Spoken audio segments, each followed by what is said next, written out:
chaque fois, buri gihe. Exemple, chaque fois que je viens, tu souris. Chaque fois que je viens, tu souris. Buri gihe iyo nje uraseka. Elle lit chaque fois qu'elle me voit. Elle lit chaque fois qu'elle me voit. Araseka buri gihe iyo ambonye. Chaque fois qu'il pleut, je reste à la maison. Chaque fois qu'il pleut, je reste à la maison. Buri gihe imvura iguye nguma mu rugo. Kabiri, rien, nta kintu. Je ne vois rien, nta kintu mbona. Il n'y a rien dans le sac. Nta kintu kiri mu isakoshi cyangwa se mu gafuka. Rien ne peut m'arrêter. Nta kintu gishobora kumbuza cyangwa se kumpagarika. Certains, bamwe. Certains aiment le chocolat. Bamwe bakunda shokora. Certains étudiants sont absents.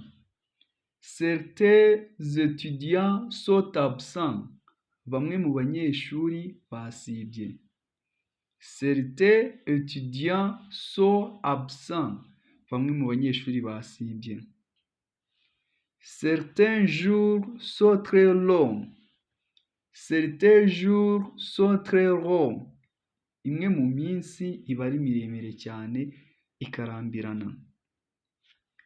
Toujours, buri gihe cyangwa se igihe cyose. Nibyo twita toujours, buri gihe cyangwa se igihe cyose. Je t'aime toujours, ndagukunda buri gihe. Il est toujours en retard, akunda gukererwa buri gihe. Elle est toujours heureuse, akenshi aba yishimye.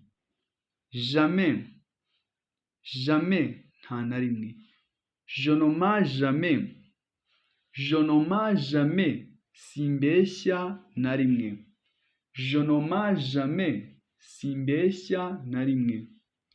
Il ne vient jamais à l'école le samedi.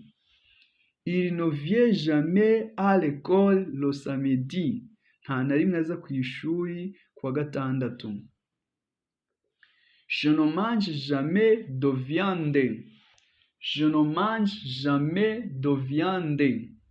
Sindya na rimwe inyama. Quelque chose, ikintu runaka. Je vais te dire quelque chose. Ndashaka kukubwira ikintu runaka. Il y a quelque chose sur la table. Hari ikintu kiri ku meza. Tu as oublié quelque chose. Wibagiwe ikintu runaka. Personne, nta muntu n'umwe. Personne, nta muntu. Il n'y a personne ici. Nta muntu uri hano. Personne ne m'écoute. Nta muntu unyumva. Nta muntu unyumva rwose. Je ne connais personne ici. Nta muntu nzi hano n'umwe. Chacun, buri wese. Chacun a son opinion. Buri wese afite igitekerezo cye. Chacun doit travailler. buri wese agomba gukora. Chacun est responsable. Chacun est responsable. Buri wese ashinzwe ibyo akora cyangwa se buri wese biramureba. Plusieurs. Plusieurs, abantu benshi cyangwa se ibintu byinshi, ibyo twita plusieurs. Exemple, plusieurs personnes sont venues. Plusieurs personnes sont venues. Abantu benshi baje. J'ai lu plusieurs livres. J'ai lu plusieurs livres. Nasomye ibitabo byinshi. Plusieurs fois, j'ai essayé. Plusieurs fois, j'ai essayé. Kenshi nagerageje. Plusieurs fois, j'ai essayé. Kenshi nagerageje. Quelques-uns. Quelques-uns. Bamwe muri bo. Nibo twita quelques-uns. Bamwe muri bo. Quelques-uns sont fatigués. Quelques-uns sont fatigués. Bamwe muri bo barushye. J'ai invité quelques-uns de mes amis. J'ai invité quelques-uns de mes amis. Natumiyemo bamwe mu nshuti zanjye. J'ai invité quelques-uns de mes amis. Natumiyemo bamwe mu nshuti zanjye. Quelques-uns aimaient voyager. Quelques-uns aimaient voyager. Bamwe muri bo bakunda gutembera. Quelques-uns aimaient voyager. Bamwe muri bo bakunda gutembera. Dukurikizeho n'importe qui. N'importe qui, uwo ari we wese. Exemple, n'importe qui peut réussir avec de la patience. N'importe qui peut réussir avec de la patience. Uwo ari we wese ashobora gutsinda afite kwihangana. Mbibutse yuko video za français zigiye gutangira kubageraho mu ma episode. Wewe banza ukore subscribe, like, share ndetse na comment kugira ngo ujye uzibonera igihe. Reka dukomeze. Je peux parler à n'importe qui. Je peux parler à n'importe qui. Nashobora kuvugana n'umuntu uwo ari we wese. N'importe qui peut faire cette tâche. N'importe qui peut faire cette tâche. Uwo ari we wese ashobora gukora aka kazi. N'importe quoi. N'importe quoi. Ikintu icyo ari cyo cyose. Il dit n'importe quoi. Il dit n'importe quoi. Avuga ikintu icyo ari cyo cyose. Ntabwo atekereza. Ne crois pas n'importe quoi. Ne crois pas n'importe quoi. Ntiwizere ikintu icyo ari cyo cyose. Ushishoza. Je ne fais jamais n'importe quoi. Je ne fais jamais n'importe quoi. Sinkora ikintu icyo ari cyo cyose. Autre. Autre. Ikindi. Je veux un autre livre. Je veux un autre livre. Ndashaka ikindi gitabo. Elle a choisi une autre robe. Il a choisi une autre robe. Yahisemo indi kanzu. Reka dukomeze. Nous avons visité un autre pays. Nous avons visité un autre pays. Twasuye ikindi gihugu. Tout le monde. Tout le monde. Abantu bose. Tout le monde était là. Tout le monde était là. Buri wese arishimye. Tout le monde aimait la musique. Tout le monde aimait la musique. Buri wese akunda umuziki. Tout le monde doit venir à l'école. Tout le monde doit venir à l'école. Buri wese agomba kuza ku ishuri. Quelqu'un. Quelqu'un. Bimwe cyangwa se bamwe.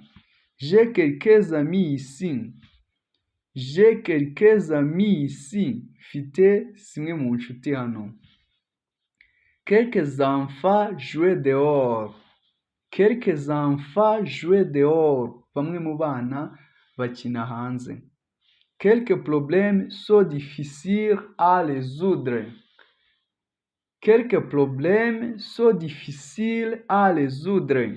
Bimwe mu bibazo biragoye kubikemura. Quelqu'un, quelqu'un, umuntu runaka. Quelqu'un frappait à la porte. Quelqu'un frappait à la porte. Hari umuntu runaka uri gukomanga ku rugi. Quelqu'un frappait à la porte. Hari umuntu runaka uri gukomanga ku rugi. Je cherche quelqu'un pour m'aider. Je cherche quelqu'un pour m'aider. Ndashaka umuntu runaka wo kumfasha. Quelqu'un a oublié son sac. Quelqu'un a oublié son sac. Hari umuntu runaka wibagiwe isakoshi ye hano cyangwa se agafuka ke. Aucun, aucun, nta n'umwe cyangwa se nta na kimwe. Les exemples: aucun étudiant n'est absent. Aucun étudiant n'est absent. Aucun étudiant n'est absent. Nta munyeshuri n'umwe wasibye. Je n'ai aucun problème. Je n'ai aucun problème. Nta kibazo na kimwe mfite. Je n'ai aucun problème. Nta kibazo na kimwe mfite. Aucun chien n'aboie ici. Aucun chien n'aboie ici. Nta mbwa imoka hano. Akantu si sawa, nta mbwa imoka hano. Chacun, chacun, buri wese cyangwa se buri kintu. Chaque enfant doit apprendre. Chaque enfant doit apprendre. Buri mwana agomba kwiga.